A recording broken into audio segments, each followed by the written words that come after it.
Hey, everybody, it's a Plant-Based Business Hour. I'm Elysabeth Alfano. So happy to be with you here today. Oh my gosh, I've been running around the country going to conferences. 2 years of no conferences, and now I'm pretty conferenced out, to tell you the truth, except for the very fabulous Future of Food Tech Summit that is next going to happen in New York City for alternative proteins. I will be there speaking and so much more. We've got some big news that'll pop about that, and I'll be able to tell you later right here on this podcast. But those dates are June 21st and 22nd in New York City. I do hope that you'll join me in person, which is always a dream. We'll be talking about alternative proteins at that summit, which is what we're talking about today. If we're going to feed the world and truly mitigate our climate impact, is cultivated meat the answer? I want to bring on today's guest, the CEO of Matrix Ft, Eric Jenkusky. Am I saying that right? Jenkusky. Jenkusky. That's Oh, okay. my word. All the things we talked about behind the scenes in the green room, and we didn't even get your name right. Eric Jenkusky, CEO of Matrix Ft. Thanks for being with me. Oh, thank you for inviting me on, Elizabeth. I appreciate it. Happy to have you here. Hey, let's dive into it, because I'll be quite honest, I'm not sure I understand what you do. Later on this podcast, I'll take people through the website, which we can see on live video on LinkedIn for those watching.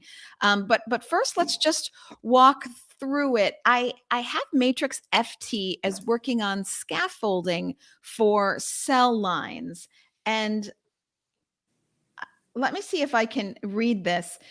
You have FDA-approved electrospun polymers, which provide a structure for various types of cells to grow along, forming a solid piece of meat grown in a bioreactor. I think I get that. You give meat the structure to grow in a bioreactor. The word that has me stuck is polymer. It makes me think of fabric, not food. Help me out and explain to me exactly what Matrix Ft does.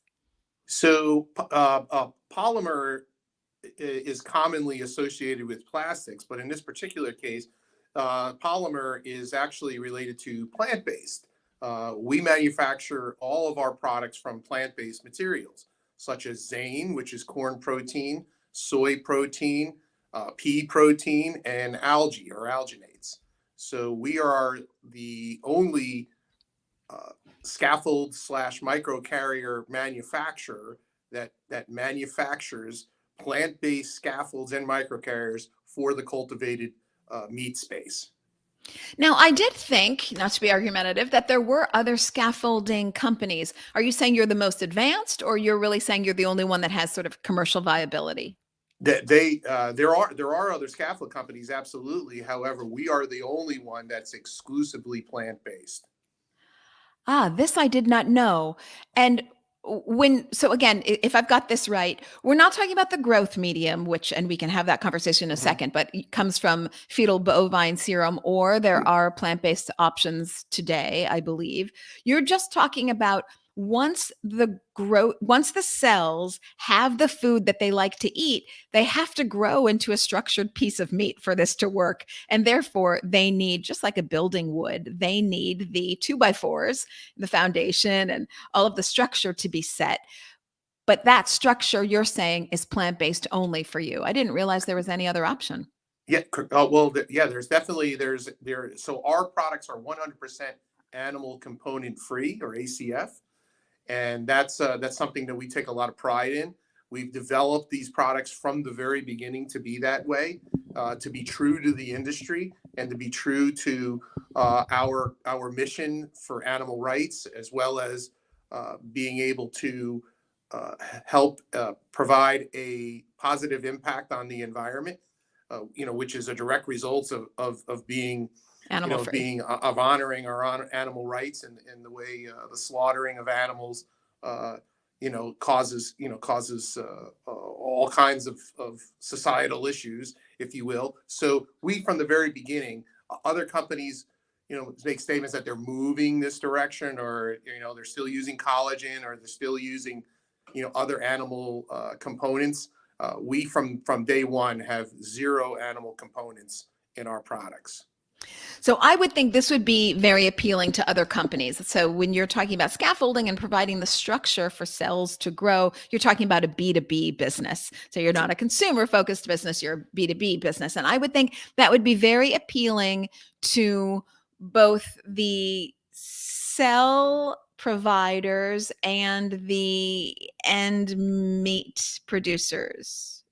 You would be correct. Okay. I'm hesitating with my words because I'm thinking like that is the supply chain, right? And of course, there's growth medium providers as well. And so there must be this large community now forming of all of these providers because there are many in each sector. Is that right? Yes. So I like to explain what we do using the following analogy. Think of a lattice on the side of a chimney. And on that lattice, vines grow up, and in time, those vines fill in and encapsulate the chimney. We're the lattice that the vines grow in. Think of the vines as being the cells. And so there's two types of culturing. There's cell culturing and tissue culturing. Cell culturing you can do without utilizing scaffolds. But if you want to do tissue culturing, where you're actually growing you're taking myoblasts, and those myoblasts are then forming myotubes, which eventually become the muscle fibers. You need a scaffold. You need what's called the extracellular matrix that exists in every living organism, and that's what we replicate using plant-based materials. We use a manufacturing process called electrospinning, and using via electrospinning, we create this substitute extracellular matrix that cells then can be seeded on, placed in a bioreactor, fed growth media, and eventually form a solid piece of meat. And what are those plant-based materials that you use? So we use Zane, as I That's stated right. Okay. earlier, which is corn protein, soy, alginate, and pea. Okay. Present. That's the plant-based materials that we utilize at present to manufacture our scaffolds and microcarriers. And this might be the wrong question because I'm still thinking of scaffolding, therefore I'm thinking of building, therefore I'm thinking of strength. These are strong enough, or maybe that's not the right phrase, these are compatible enough for the cells to want to latch onto and grow from there. Actually, could you repeat that? Yes. So when I think of scaffolding, I think of building, and when I think of building, I think of strength. And so maybe this is the wrong phrase, but these pea and corn and soy, these are strong enough for the cells to latch onto, or these are compatible enough for the cells to latch onto? We have our products are actually designed and engineered to encourage and provide cues and direction for the cells.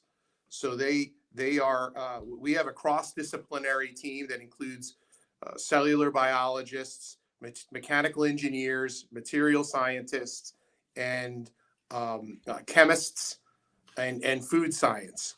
So together, that team is able to develop these various products and incorporate the cues that cells need to be able to proliferate and differentiate and form pieces of tissue or meat.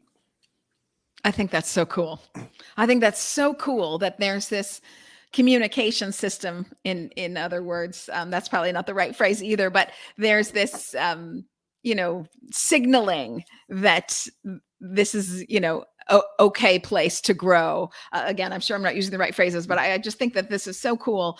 But not everybody thinks that cultivated meat is cool and or a good idea.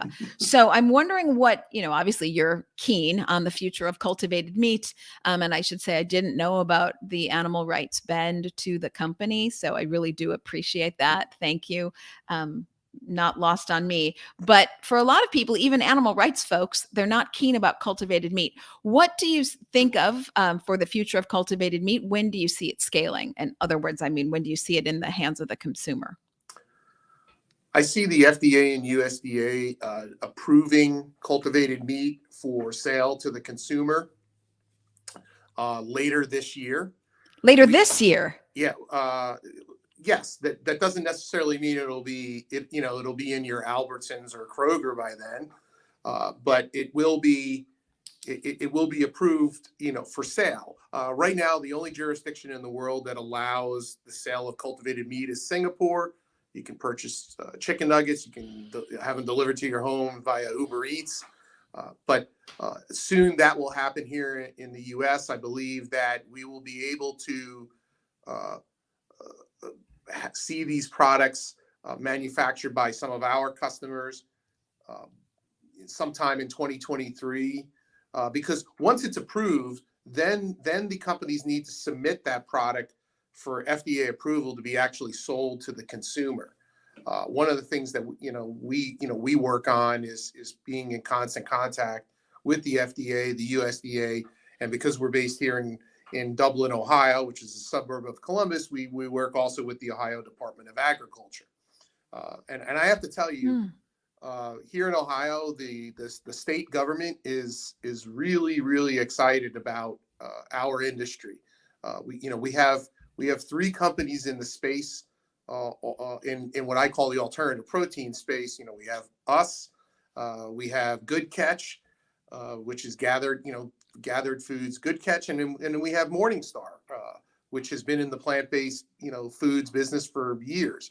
So it's exciting to be able to be someplace where we're supported, by here in the city of Dublin as well as the state of Ohio. Recently Ohio announced that Intel is building their first new chip plant in the United States, not far from where I'm sitting.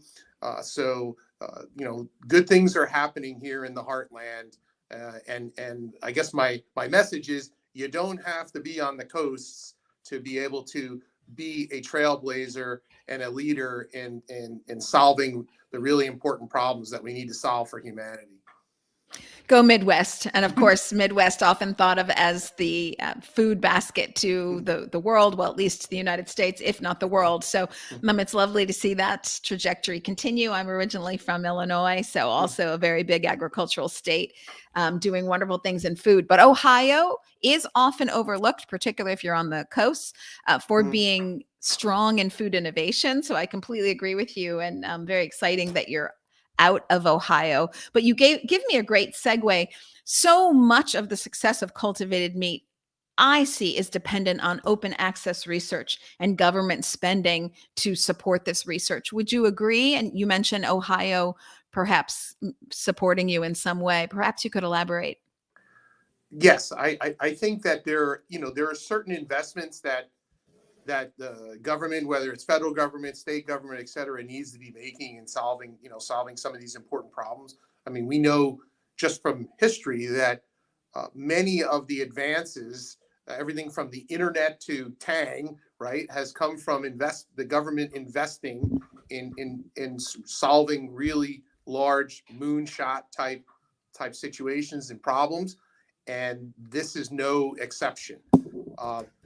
Interestingly, I think that the private investment, especially from the social impact investors that have invested in our industry, we have, I think, done an amazing job in less than a decade to advance an industry that is, working to supplant a millennia of bad practice, if you will. So I think it's pretty amazing that we've been able to do what we've done in 10 years with the amount of money that we've had allocated toward us. But around the world, in Europe as an example, the European Union is starting to make substantial investments into this industry. And I see we ourselves have been in contact with the U.S. Department of Energy, and you might be like, why is that? Well, it has to do with climate change, quite frankly.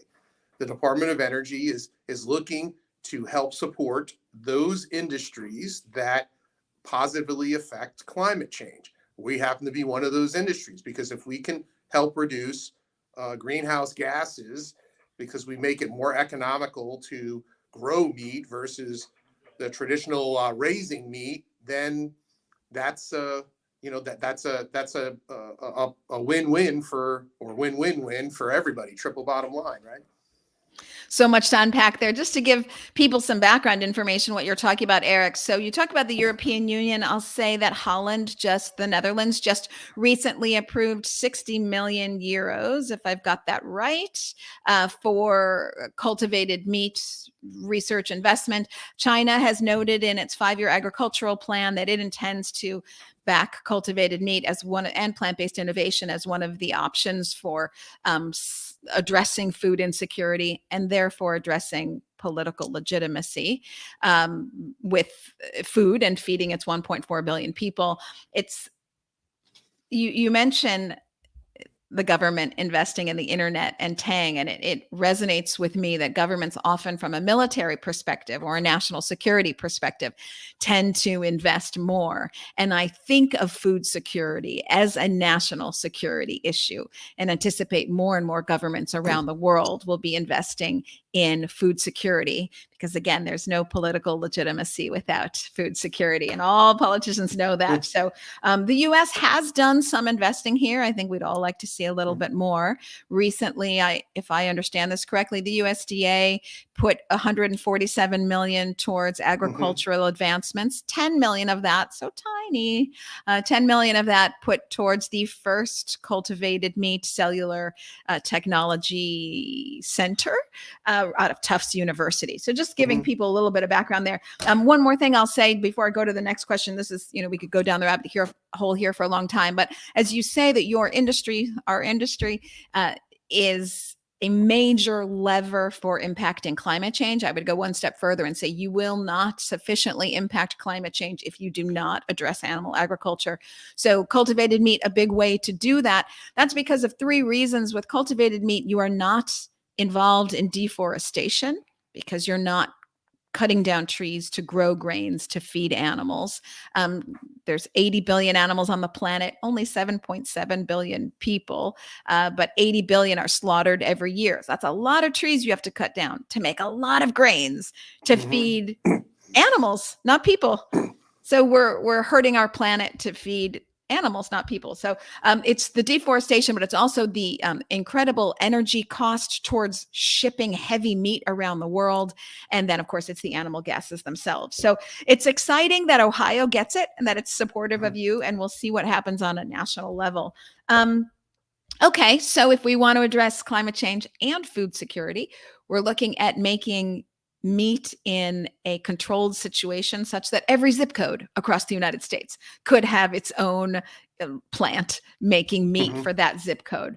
But a lot of people are not on board. What do you say to the people who say, like, I'm a chef and I make food for people. I'm not food tech and I'm not all protein. I'm a chef and I'm an artist. What do you say to that?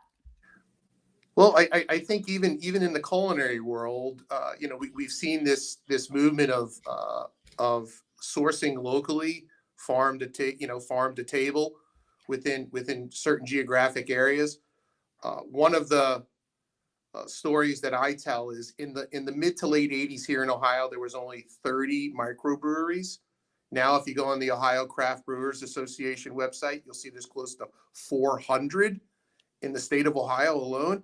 And I see this industry potentially going that very same way, where people can utilize the technology that's being developed.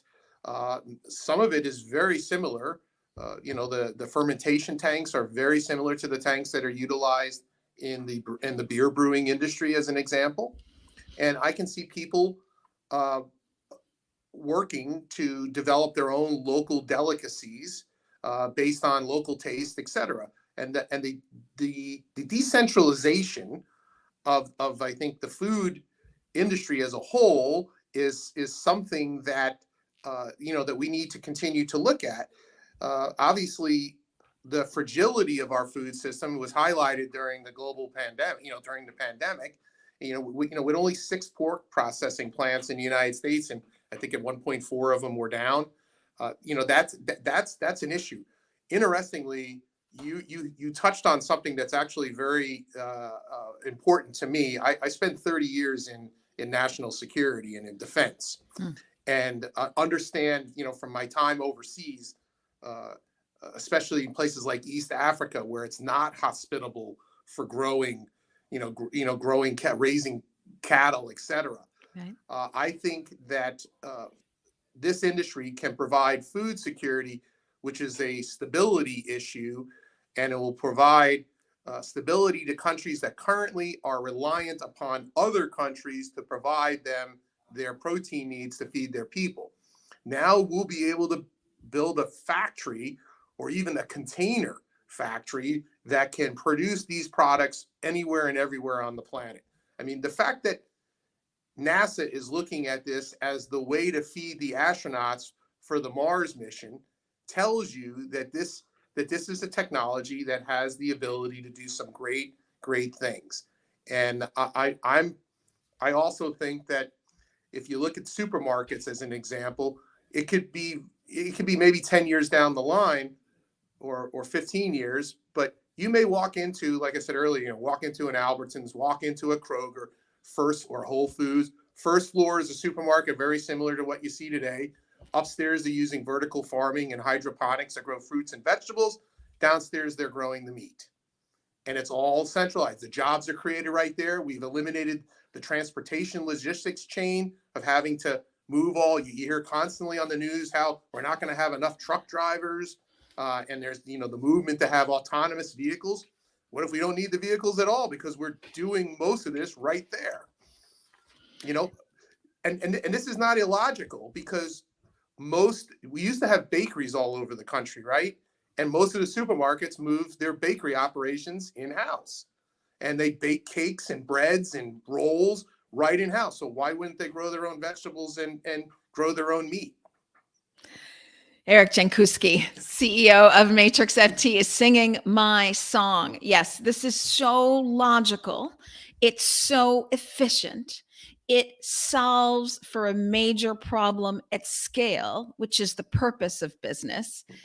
It answers so many critical issues like energy, climate change, food security, national security, biodiversity, et cetera. So it's very exciting to me. I'll just say that you mentioned fragile food supply systems during COVID.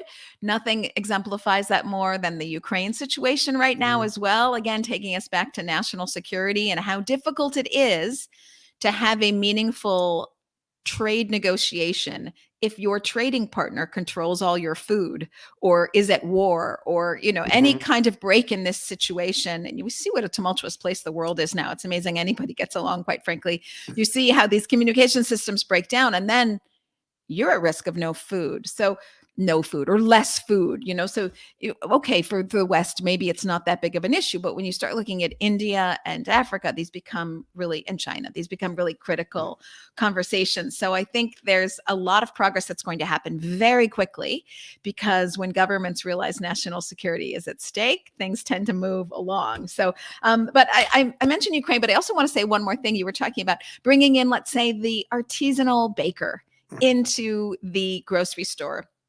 I don't see these things at odds. So on LinkedIn recently, there was a chef really sort of saying, I disagree with alternative proteins. I disagree with food tech. I disagree with cultivated meat and technology in my food. I actually don't think they're mutually exclusive. I'm disappointed to see that kind of argument online because it's a very privileged place to be able to say, I really want my artisanal foods. And yet there are people around the world who maybe can't spend $12 on a cheese wheel or what have you. So you need to have a way of feeding them at scale much more efficiently and with much less funds. So it's kind of like for me, making a rug. I still love and I'm so happy that there are artists who hand weave rugs and they still do that around the world. But if everyone had to pay for a hand woven rug, the majority of homes wouldn't have rugs. So we have hand woven rugs, but we also have mass produced rugs at Target. And most people buy their rugs at Target. So, they're not mutually exclusive. One doesn't diss the other either direction, in my opinion. Okay. What is the biggest challenge for cultivated meat? You said that we could get approval as of the end of this year and that you could see in market in the US by 2023. Maybe we have no more hurdles. Tell me, where are we with that? No, there's still definitely some manufacturing challenges that because you're literally building an industry that didn't exist just a few years ago, and some of the components are that and raw materials that are required are not yet uh, manufactured to the scale that this industry is going to need them. That's going to come in time, and as the demand grows, the scale will grow, and we'll be able to satisfy those needs. But I think that we are going to be seeing companies accelerating their development processes. There's a lot of great companies working on this, from Upside to New Age Meats to Mosa to Finless. There's a lot of companies out there that have fantastic resources that are behind them, and they have some great minds, working on this problem. And I'm still a realist, and although some people might think that I'm being an idealist, this is going to happen, and folks, are going to have an opportunity when they sit down at the table in the not too distant future in a restaurant to make a decision. Are they going to purchase an ethically and sustainably, produced piece of meat, or are they going to purchase a slaughtered piece of meat? And you know what? If some people continue to choose slaughtered meat, that's, I guess that's their choice. But at least we'll have a choice in the future, in the not too distant future. I anticipate it will be like smoking. So when I was growing up, I used to live in Paris. And so I'd go back and forth between Paris and the United States, and I'd enter the plane and it would be a wall of smoke. Can you imagine if you walked into an airplane with a lit cigarette? People would be like, take him out back and shoot him. I mean, like, there's no tolerance. I mean, the pilot was smoking. I mean, the whole thing was like, you couldn't do that today. It's not just that it's not allowed by regulation. I mean, people would go nuts. And I think it's going to be a little bit like that because, okay, everyone's got a choice and everyone can choose whatever they want until it affects other people. So when you're slaughtering animals, that's not appealing to me personally. But in addition, that means you're cutting down my trees, which means you're affecting my air, which means there's fecal runoff into my water. Mm-hmm. Hey, you start messing with my air and my water, and I care. So I just don't know that society's going to accept people choosing an option that impacts the rest of the world so much. We shall see. We shall see. How important do you think the slaughtering concept is going to be to the general public? Again, I'm so grateful that Matrix FT takes this seriously. Do others in the cultivated meat space take it seriously? And will it be a big part of advertising cultivated meat? Many of our customers share our sentiments about animal rights and the environment, and being environmentally conscious. There's some companies that are honestly in this because it's the hot thing, but the super majority are in this for the right reasons. Their heart and mind are in the right place. In time, I think it's going to take 2 generations. By the second generation, we won't be saying cultivated meat anymore. It'll just be meat. And people won't, they'll forget, just like just like your example with the cigarettes. I'm old enough to remember sitting on airplanes, with the cigarette smoke, and even when all that started, I remember, because I was living in New York at the time, and New York had their smoking ban in bars and restaurants, and it was nice to not have to shower when you got home from going out for the night. And then I would go to another state where they hadn't enacted that, and it was like you said, it was like walking into a like a war zone, having to deal with all the smoke. But now it's everywhere, right? Nobody smokes anywhere, and so I agree with you. I think in the very near future, I hope within my lifetime, that we'll be able to go into the restaurants, and you'll just be ordering meat, and it'll be cultivated. And why shouldn't you have your meat and eat it too? So I think that this is a win-win for everybody. And I too, just as a side note, remember those days you'd come back from a restaurant or a bar, and not only would you need to shower, but you'd have to almost throw out your clothes. Because even if you put your clothes in like the laundry bin, it would smell up the rest of the closet. It was pretty dramatic. But people say change won't happen and that meat is cultural. I'll say again, I grew up in Paris, and if Paris and France can go no smoking in restaurants, I mean, that's really cultural. I mean, I know it sounds funny, but that was really like how people connected. Let's have a coffee and smoke together. It was very much a part of the fabric. And so I think change is possible. It really is. But going back to what you were saying about all the companies that are in this for the right reasons, you mentioned a lot of companies, and I'm wondering if there is enough demand for what you're doing.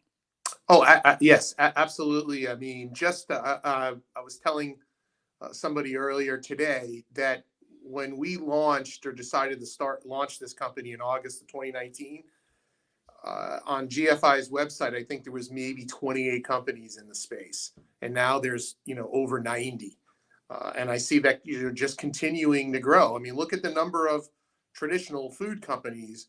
There are. It's astronomical, and I think there's certain geographic regions that penetration into those geographic regions with this product is going to be a little longer timeline, but European Union, the U.S., even jurisdictions, I could see, perhaps the UAE or Qatar, being one of the next areas of the world, Middle East being one of the next areas of the world that adopts this technology and allows for its use. So in the very near future, there's going to be a lot of change. I mean, look how fast the plant side of the impossibles and the beyonds have scaled, and now when I go into my local Kroger, I see just this explosion of plant-based products that weren't even there 2 years ago. Never mind, 5 years ago. And it's amazing at the growing, the supermarket chains I think are being more and more responsive to consumers' demands. They're following the trends, and it won't be too long. When we see McDonald's and Dunkin' Donuts touting their plant-based offerings, and soon hopefully their cultivated meat offerings, I think that's a big deal. They help drive that demand that will create the economies of scale that will make this all possible.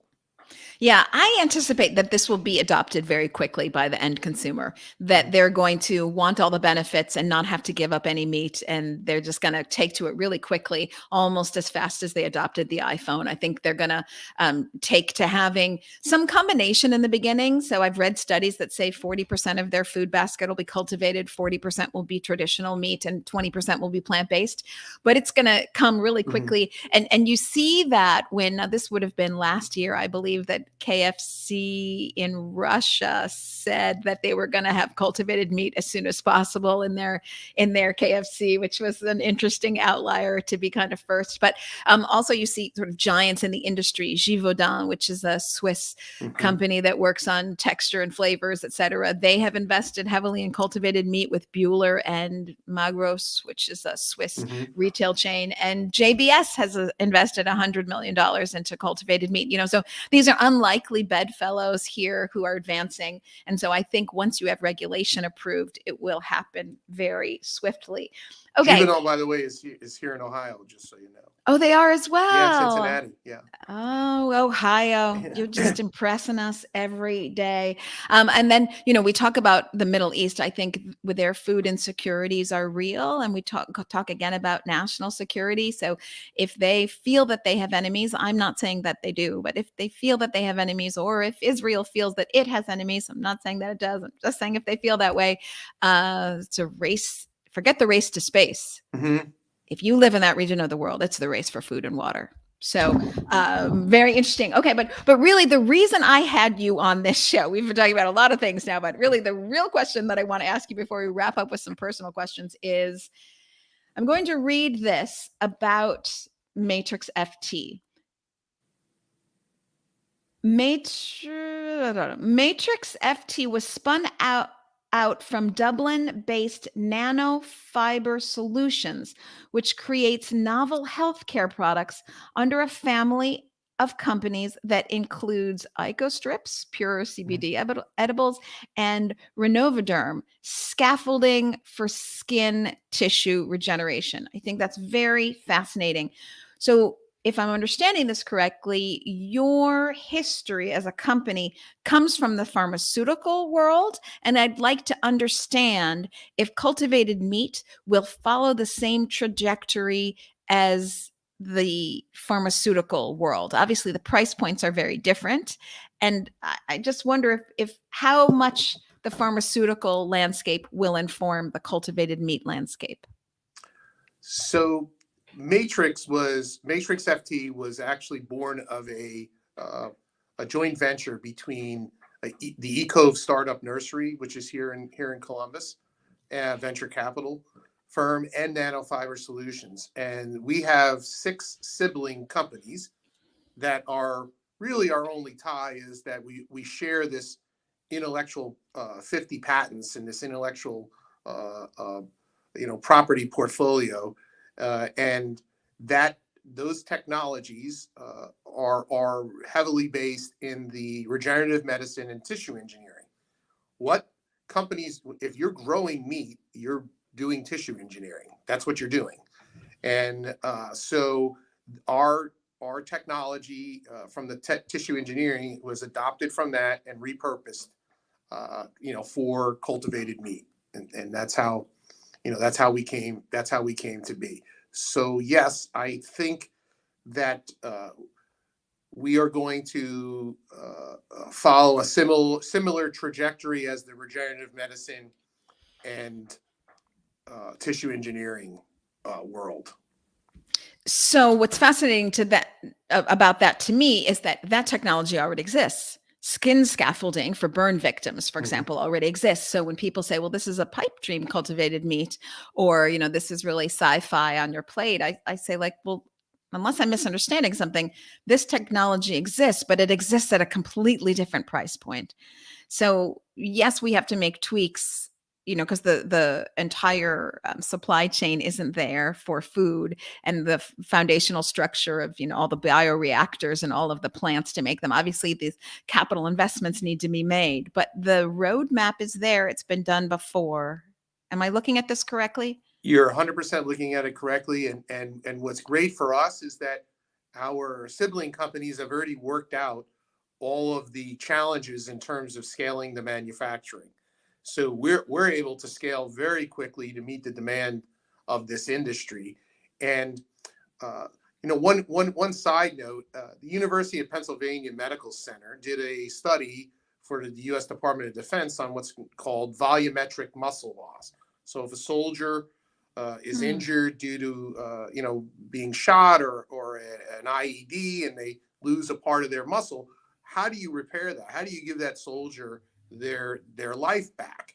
And so they did a study where they utilized our technology, as in our technology, not the industry's, but our technology, to regrow a muscle and then insert it into a mouse. They injured the mouse, unfortunately, but they did repair it, and the muscle came back to 100%.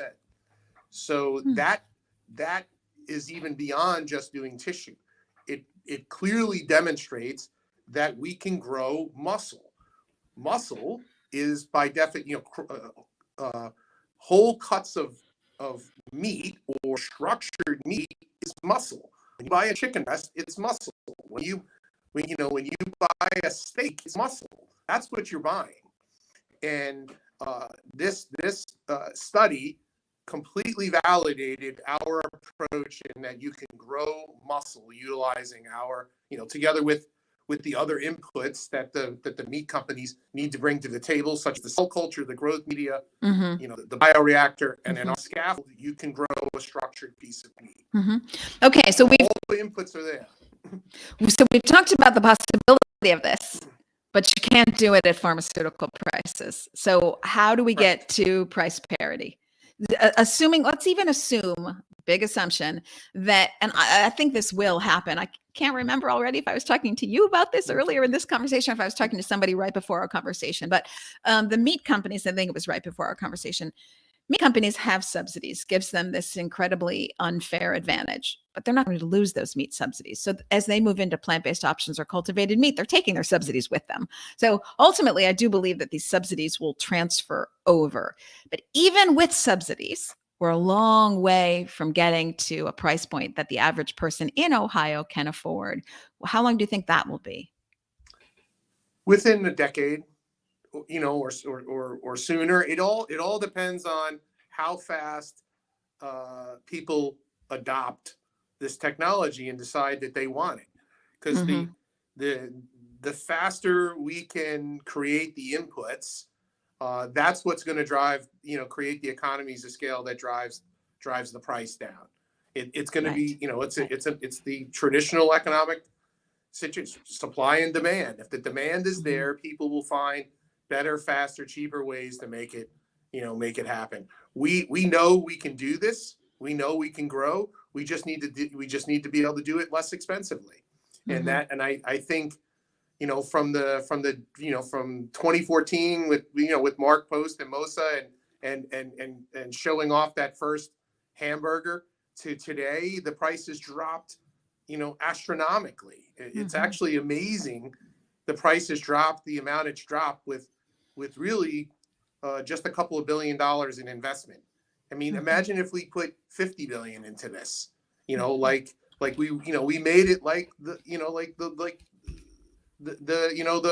the moon program with President Kennedy, like the Apollo mission, if we decided as a country that this was important and we put truly put all the resources behind it, I think even more, many universities, you cited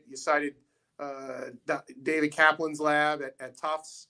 Yes. And, you see other schools, Johns Hopkins, University of Vermont, they're all there's many universities, obviously UC Davis.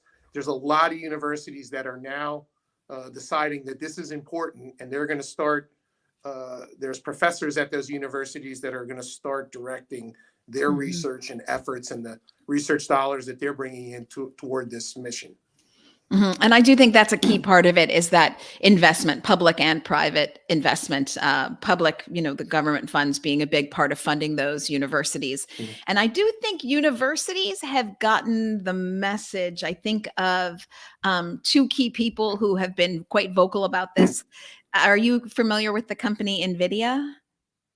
Okay, so Jensen Huang is the CEO of Nvidia, and they're really Silicon Valley tech, not having anything to do with food, but he talks about the protein synthesis as being a huge next industry. And I think that when people not in the food industry realize the value of protein synthesis, that you've really kind of crossed over a threshold, if you will, of innovators giving their talents to this area. Ethan Brown, who's been on the show, CEO of Beyond Meat, always talks about he came from the alternative energy sector, and they're spending billions there in alternative energy. What if we put $1 billion or 10 billion into alternative proteins research for national security, for food security, for the environment, for animals, for our own health, all these things. So I think once you get real investment dollars, it's going to happen really quickly. Okay, a couple quick questions on our way out. You're busy, I'm busy, so I know we're. Thank you for taking time out of your day today. Any chance that Matrix Ft would IPO? I would guess that we would probably be acquired before that would happen, and it may be by a publicly traded company. So that would be the route. Okay, so we will stay tuned on that one. We did talk about, what's the future for cultivated meat, and you did give some predictions. Do you have anything in addition to approval by the FDA? I think you said by the end of this year, and then in shelves by approval by the USDA by the end of 2023. Do I have that right? I'm thinking that so the FDA and the USDA are working on this concurrently and have a joint team working on cultivated meat. So they should both have their approvals over their respective jurisdictions, because certain types of meat are covered by one and fish covered by the other. And even within the fish, it's not clearly, well, it's clear, but it's not necessarily, I guess it is logical. At one point in time, it was logical. I don't know if it still is, but for instance, certain types of fish are covered by the USDA, and another type of fish is not. So, but ultimately, by the end of this year, the FDA, USDA should approve cultivated meat. Now, if we follow the same path that the Singapore Food Agency followed, once they approved it, it took another 18 months for companies to submit their food products to be evaluated. Okay. So first they made it legal, then they actually approved the food product to be able to be consumed. Okay. And that's going to be, very, I'm hoping that we'll do it faster. But who knows? Before 2025, that's what I'm betting on. Before 2025, there'll be a real market by 2026. With that, I'm really confident that by 2026, there'll be the types of options for food product that you see today on the plant-based side. Put it that way. That's my prediction. I like it. It's in under 5 years. Sweet molasses. Yeah, I would like to think that, like you were just saying, that there'll be a large influx of capital that would allow us to move more, allow the industry to move more quickly to make some of the advancements that need to be made. I really think that right now, and somewhere in this world, there are people, stealthily operating that are making great advances that we won't know about until, maybe later this year or early next year. And then we're going to be blown away. That's why I mention CEO of Nvidia, Jensen Huang, having nothing to do with the food industry, now has protein synthesis in his eyesight. So you don't know what they're working on over there. If anything, I'm not saying that they are working on something. Yeah. You just don't know. I think to those minds that like to disrupt major systems so that they can solve problems at scale, those kind of innovators won't miss this opportunity. It's too exciting, too legacy focused, that they could have their name on something like this. So if nothing else, we appeal to people's egos. Okay, as we head out here, I want to ask you, what do you wish you knew 10 years ago that you know now? Not to care as much about what other people think, I think would be, because in the end, it lasts minutes most times.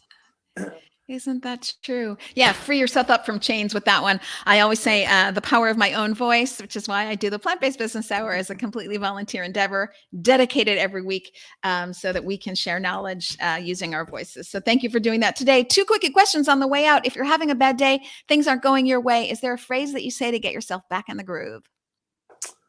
No, actually, you know what I generally do? This sounds kind of crazy. I'll watch a quick 30 seconds of Seinfeld and get a good laugh. And, because I follow all these different Seinfeld Instagram accounts that have these 30-second to 60-second clips. And that's what I try to go to sleep at night laughing as opposed to being upset. So I'll watch one or two of those and listen to some wisdom from George Costanza and go to sleep. The power of laughter. I hear you. It really is life affirming. Okay. You are too busy. You don't have time for lunch because you're CEO of Matrix FT. What is your go-to snack? I do intermittent fasting. So this sounds crazy, but I like the kale crunch salads that they have at Chick-fil-A. I literally had one right before right Wait, before wait. we ate, or right before we went Chick-fil-A has on. a kale crunch salad? Oh, they have a phenomenal kale. It's just kale with apple vinaigrette dressing with some nuts. That's it. I haven't been in a Chick-fil-A in like 4 decades. Mm. In fact, I don't even know if I've ever been in a Chick-fil-A, quite frankly. Okay, Chick-fil-A, there's a chance. It's going to be hard, but there's a chance I might visit you for your crispy kale salad. I want to thank Eric for being with me here today. Eric, stay put. Please don't go anywhere else. Everybody, Facebook, YouTube, Twitter, LinkedIn, thank you for being with me. Like every Tuesday, we will do the My Base Business Hour again. Thank you all for being vegan, for caring about this stuff. And even if you aren't vegan, well, hey, just thanks for being interested. Hopefully you learned something today. I will see you all next week. Eric, stay put. Bye, everybody. Have a great one.